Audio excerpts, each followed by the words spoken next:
नमस्कार प्यारे दर्शकों, मैं आपका ज्योतिष मित्र आदित्य द्विवेदी। अगर आप अपनी कुंडली का परामर्श चाहते हैं, अपने प्रश्नों के उत्तर चाहते हैं, समस्याओं का समाधान चाहते हैं, खराब ग्रह दशाओं के उपाय जानना चाहते हैं, कुंडली मिलान करवाना चाहते हैं या किसी शुभ मुहूर्त के बारे में जानकारी लेना चाहते हैं, तो आप हमारे नंबर पर हमें कॉल कर सकते हैं या व्हाट्सएप मैसेज कर सकते हैं। आज हम आपको बहुत ही आसान तरीके से, ज्योतिष नहीं आती है, डोंट वरी, परेशान मत होइए, बहुत आसान तरीके से आप अपनी कुंडली आगे रखिए और जान लीजिए कि आपकी कुंडली में कौन से योग बनते हैं। ज्योतिष शास्त्र में हजारों योग होते हैं, ग्रहों के कॉम्बिनेशन से बनते हैं जो हमें जीवन में सुख या दुख प्रदान करते हैं। तो ये पार्ट 1 है, इसमें हम कुछ योगों को कवर करेंगे। आज हम बताएंगे कि कुंडली में गजकेसरी योग, सुनफा योग, अनफा योग, दुर्धरा योग, केंद्रुम योग, चंद्र मांगल्य योग, अध योग, चतुसागर योग, वसुमती योग, राजलक्षण और सकट योग कब होते हैं और इन योगों का परिणाम क्या होता है। कुंडली में इन योगों के होने पर क्या होगा। ये योग सामान्यतः लगभग कुंडलियों में पाए जाते हैं, इसीलिए इनको लिए हैं। फिर अगले कार्यक्रम में हम अन्य योगों के बारे में लेंगे। सबसे पहले बात करेंगे गजकेसरी योग के बारे में। यह गजकेसरी योग कब बनता है, तो समझाने के लिए और पेज ज़्यादा गंदा ना हो और आपको आगे समझ में आए, इसलिए अलग से मैं एक कागज़ ले लिया हूँ। गजकेसरी योग कब होता है? गजकेसरी योग होगा जब आपका चंद्रमा और गुरु जो है साथ में हो, चंद्रमा गुरु साथ में हो, या चंद्रमा से गुरु, जहाँ चंद्रमा बैठा हो वहाँ से गुरु 4, 7, 10वें घर में हो। अब समझ लीजिए कैसे। मान लीजिए आपकी कुंडली में कहीं भी किसी भी घर में चंद्रमा और गुरु एक साथ बैठे हैं तो गजकेसरी हो गया। कहीं भी एक साथ किसी भी घर में चंद्रमा गुरु बैठे हैं गजकेसरी। अब मान लीजिए आपकी कुंडली में चंद्रमा यहाँ बैठे हैं, चंद्रमा आपकी कुंडली में चंद्र यहाँ पर है, ठीक। जहाँ कहीं भी चंद्रमा है वहीं से आप चौथा घर, 7वां और 10वां घर तक गिनिए। अगर इनमें से किसी घर में गुरु है तो गजकेसरी योग। अब मान लीजिए चंद्रमा यहाँ है तो 4 गिनिए। अगर यहीं चंद्रमा के साथ ही हो गए गुरु तब तो है ही। अब चंद्रमा से चौथा घर गिनिए, 1, 2, 3, 4। अगर गुरु चंद्रमा से चौथे घर में होंगे, कहीं भी चंद्रमा हो वहाँ से चौथे घर में हो तो गजकेसरी योग। 7वें घर में हो, 1, 2, 3, 4, 5, 6, 7 तो गजकेसरी योग। कहीं से भी चंद्रमा से जो है, चंद्रमा कहीं भी हो वहाँ से आपको चौथा घर, 7वां और 10वां घर गिनना है। अगर चौथे, 7वें, 10वें में गुरु हैं तो गजकेसरी बनेगा, या चंद्रमा गुरु साथ में हो। तो ऐसा जातक जो होता है बहुत प्रसिद्ध होता है, तो व्यवहार से और स्वभाव से बड़ा विनम्र होता है, गांव और शहर का मुखिया हो सकता है, प्रसिद्ध होता है, मृत्यु के बाद भी उसकी प्रसिद्धि बनी रहती है। ऋतिक रोशन की कुंडली में यह योग है और बहुत सारी कुंडलियों में भी होता है। अब यहाँ पर बल निकालना होता है कि बहुत से लोगों की कुंडली में यह योग बनता है लेकिन फल उतना नहीं मिलता। तो मैं बता दूं, अगर जिनकी कुंडली में पहले घर में, ये जो लग्न कुंडली का पहला चतुर्भुज होता है, पहले घर में अगर 1 नंबर की गिनती लिखी हो, पहले घर में अगर 4 नंबर की गिनती लिखी हो, पहले घर में अगर 5 नंबर की गिनती लिखी हो, पहले घर में 8 नंबर की, 9 नंबर की और 12 नंबर की गिनती लिखी हुई हो, अर्थात आपका लगन मेष हो, कर्क हो, सिंह हो, वृश्चिक हो, धन हो, मीन हो, तो यह योग ज़्यादा प्रबल होता है। तो चंद्रमा और गुरु एक साथ होंगे तो गजकेसरी योग बन जाएगा, यानी गुरु और चंद्र के द्वारा बनाया गया यह योग है, गुरु प्लस चंद्र। अगर चंद्रमा से गुरु केंद्र में हो या दोनों साथ में हो। दूसरे योग पे चलेंगे। सुनफा योग कब होता है? सुनफा योग अक्सर कुंडलियों में पाया जाता है। अब इसका नियम यह है कि चंद्रमा से दूसरे भाव में कोई ग्रह हो सूर्य को छोड़कर तो सुनफा योग होता है। मान लीजिए चंद्रमा आपका यहाँ पर लिखा है, यहाँ पर कहीं भी कुंडली में चंद्रमा लिखा है तो चंद्रमा से अगले वाले घर में, यहाँ है तो यहाँ, अगर यहाँ लिखा है तो यहाँ देखेंगे, यहाँ लिखा है तो यहाँ देखेंगे, यहाँ लिखा है तो यहाँ देखेंगे। चंद्रमा से दूसरे घर में अगर सूर्य के अलावा कोई भी ग्रह हो, यहाँ चंद्रमा है, मान लीजिए यहाँ बुध लिखा है, यहाँ शुक्र लिखा है, गुरु लिखा है, मंगल लिखा है, सूर्य को छोड़कर। अगर सूर्य लिखा होगा चंद्रमा से दूसरे घर में तो यह सुनफा योग नहीं बनेगा। अगर चंद्रमा से दूसरे घर में सूर्य के अलावा कोई भी ग्रह लिखा हुआ है तो सुनफा योग बनेगा। और ऐसे व्यक्ति के पास अपने बाहुबल से अर्जित की हुई संपत्ति होती है, वह राजा या राजा जैसा होता है, राजा का प्रिय होता है, बुद्धिमान और धनी होता है। तो चंद्रमा से दूसरे घर में सूर्य होंगे, सूर्य के अतिरिक्त कोई ग्रह होगा तो आपका यह सुनफा योग बनेगा। दूसरा होता है अनफा योग। अनफा योग भी चंद्रमा से ही बनता है।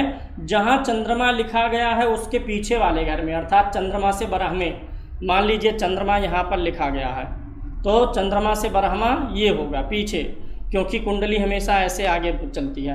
तो चंद्रमा ये हो गया 1 2 3 4 5 6 7 8 9 10 11 12। चंद्रमा से बरहमे घर में कोई ग्रह स्थित हो, कोई ग्रह चंद्रमा से बरहमे घर में हो, चंद्रमा से बरहमे घर में मान लीजिए यहाँ पर मंगल है, बुध है, गुरु है, चंद्रमा से बरहमे घर में ग्रह स्थित हो तो अनफा योग बन जाता है। और ऐसा जातक जो होता है चंद्रमा से बरहमे घर में ग्रह होने पर, अनफा योग बनने पर, जातक जो है मजबूत शरीर वाला होता है, उसके अंदर आकर्षण शक्ति होती है, वह लोगों को अपनी तरफ खींच लेता है, प्रसिद्ध होता है, नम्र उदार आत्मसम्मानी होता है और कपड़ों और फैशन का प्रिय होता है।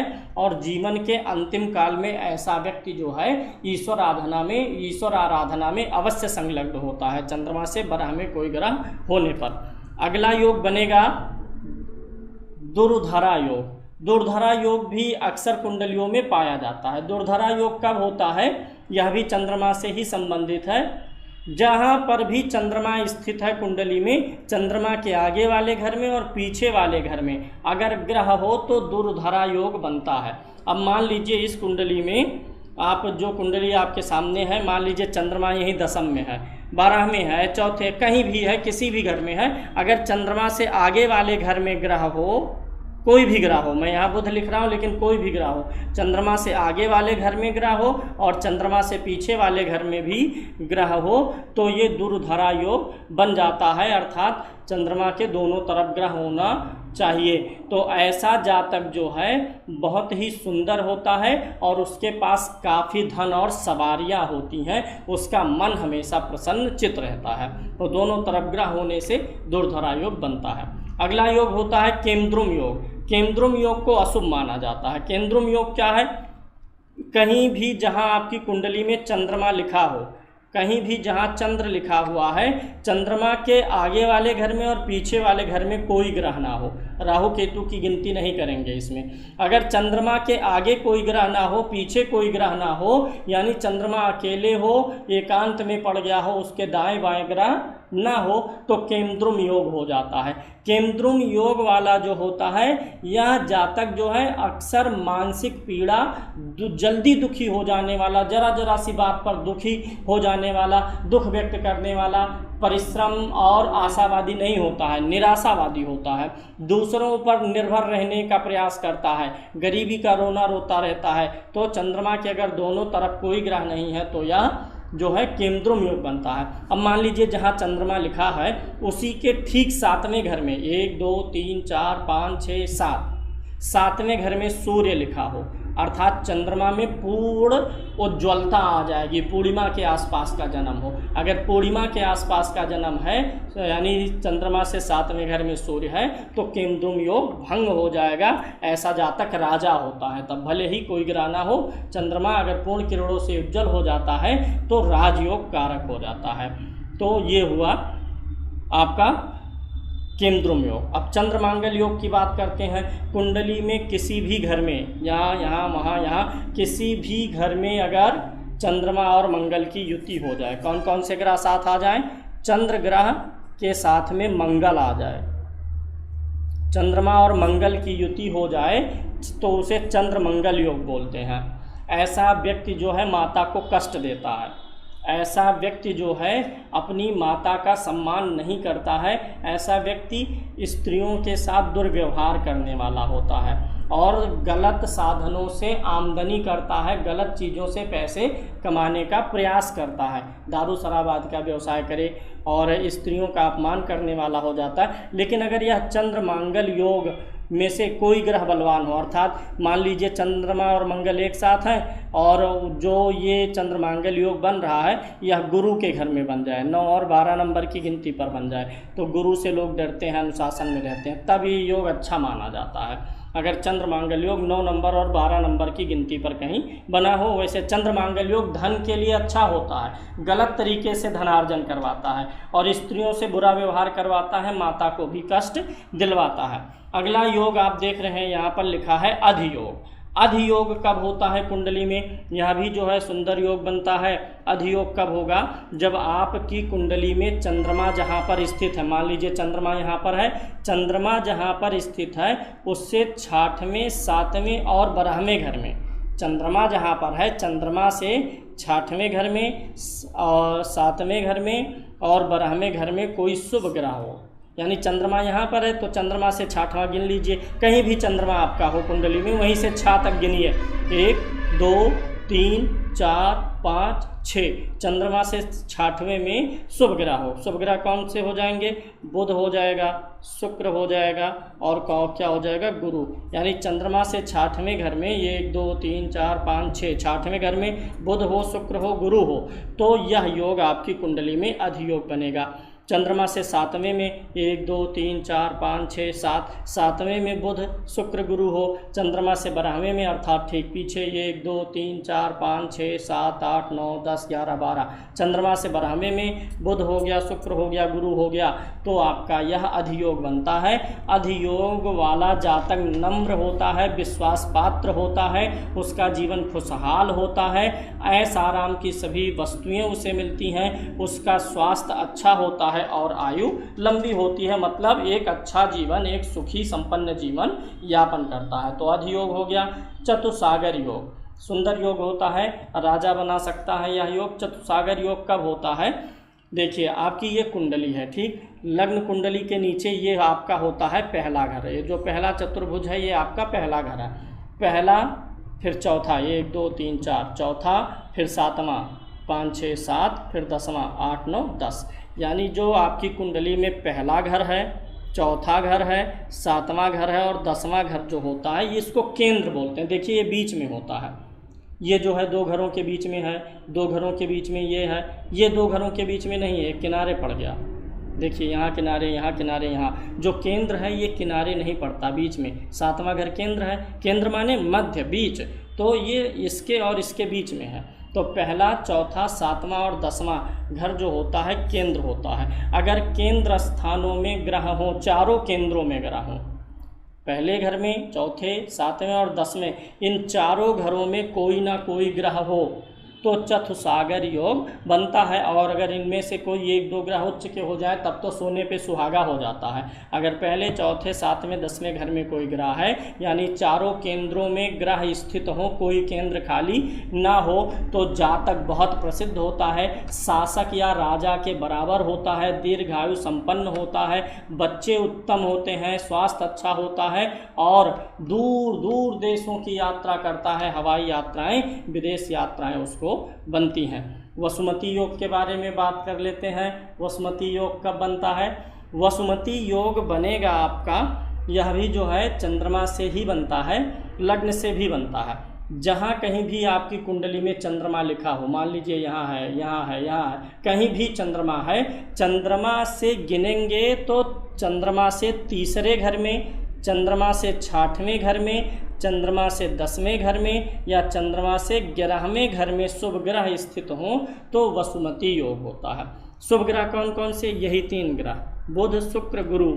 जहाँ पर चंद्रमा है वहाँ से आप गिन लीजिए 3रा घर, 1 2 3, यानी जहाँ कहीं भी चंद्रमा है, यहाँ है तो 1 2 3, यहाँ है 1 2 3, जहाँ कहीं भी चंद्रमा है वहाँ से 3रे घर में अगर ये ग्रह हों, एक ग्रह हो या एक से अधिक हो, जहाँ चंद्रमा है वहाँ से 6वें, 1 2 3 4 5 6, 6वें घर में इनमें से कोई ग्रह हो, चंद्रमा से 10वें, 1 2 3 4 5 6 7 8 9 10, 10वें घर में कोई शुभ ग्रह हो, चंद्रमा से 11वें, 1 2 3 4 5 6 7 8 9 10 11, चंद्रमा से 11वें घर में इनमें से कोई ग्रह हो तो वसुमती योग बनेगा।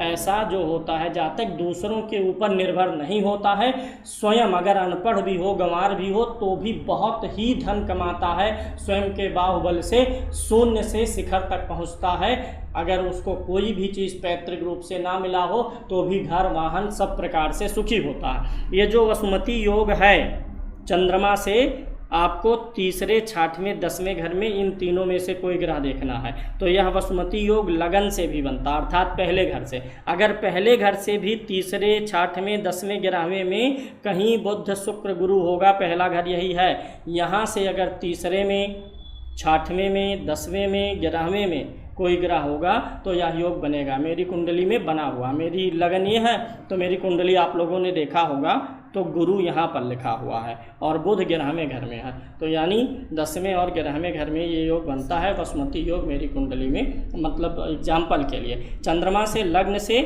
3, 6, 10, 11 में इनमें से कोई ग्रह होना चाहिए। राज लक्षण योग कब बनता है? राज लक्षण योग सबकी कुंडली में नहीं बनता है, ये दुर्लभ योग होता है। राज लक्षण योग वाला राजा होता है कब बनता है? जब बृहस्पति, शुक्र, बुध और चंद्रमा भी, ये 4 ग्रह शुभ माने जाते हैं। चंद्रमा, बुध, शुक्र, गुरु, जब इन्हीं चारों केंद्रों में कहीं हो, पहले घर में, चौथे घर में, 7वें और 10वें घर में हो, ये 4 के चारों कहीं एक साथ हों, अलग अलग हों, लेकिन पहले घर में, चौथे घर में, 7वें घर में, 10वें घर में, इन्हीं चारों में हो, चारों केंद्र में हो तो राज लक्षण योग बनता है। ऐसा व्यक्ति अखंड राज्य करता है, बहुत लंबे समय तक राज करता रहता है, तो ये राज लक्षण योग बनता है। सकट योग, आखिरी योग जो हमारा है वो क्या है? सकट योग कब बनता है? इसको दुख और दारिद्र्य योग भी कहते हैं। जहाँ कहीं भी आपकी कुंडली में बृहस्पति लिखा हुआ है, जहाँ गुरु लिखा हुआ है, मान लीजिए गुरु यहाँ पर लिखा हुआ है, कहीं भी गुरु लिखा हुआ है कुंडली में जहाँ गुरु लिखा हुआ है, गुरु से, जहाँ गुरु लिखा हुआ है, गुरु से 6वें, गुरु से 8वें, गुरु से 12वें घर में चंद्रमा हो, गुरु यहाँ है तो गुरु से 6वें गिनिए, 1, 2, 3, 4, 5, 6, गुरु से 6वें घर में चंद्रमा हो, जहाँ कहीं हो, मान लीजिए यहाँ है तो 1, 2, 3, 4, 5, 6, गुरु से 6वें घर में, 8वें घर में और 12वें घर में चंद्रमा होगा तो सकट योग होगा। ऐसा व्यक्ति दुख और दरिद्रता को भोगता है अगर अन्य अच्छे योग ना बने हो, सकट योग भंग ना हुआ हो तो। इस प्रकार से आप जानिए कि कुंडली में कौन कौन से योग बनते हैं, क्या फल हैं। इसका पार्ट 2 भी लेकर के आएंगे और अन्य योगों के बारे में आपको बताएंगे। आज के लिए इतना ही। नमस्कार, जय श्री कृष्णा।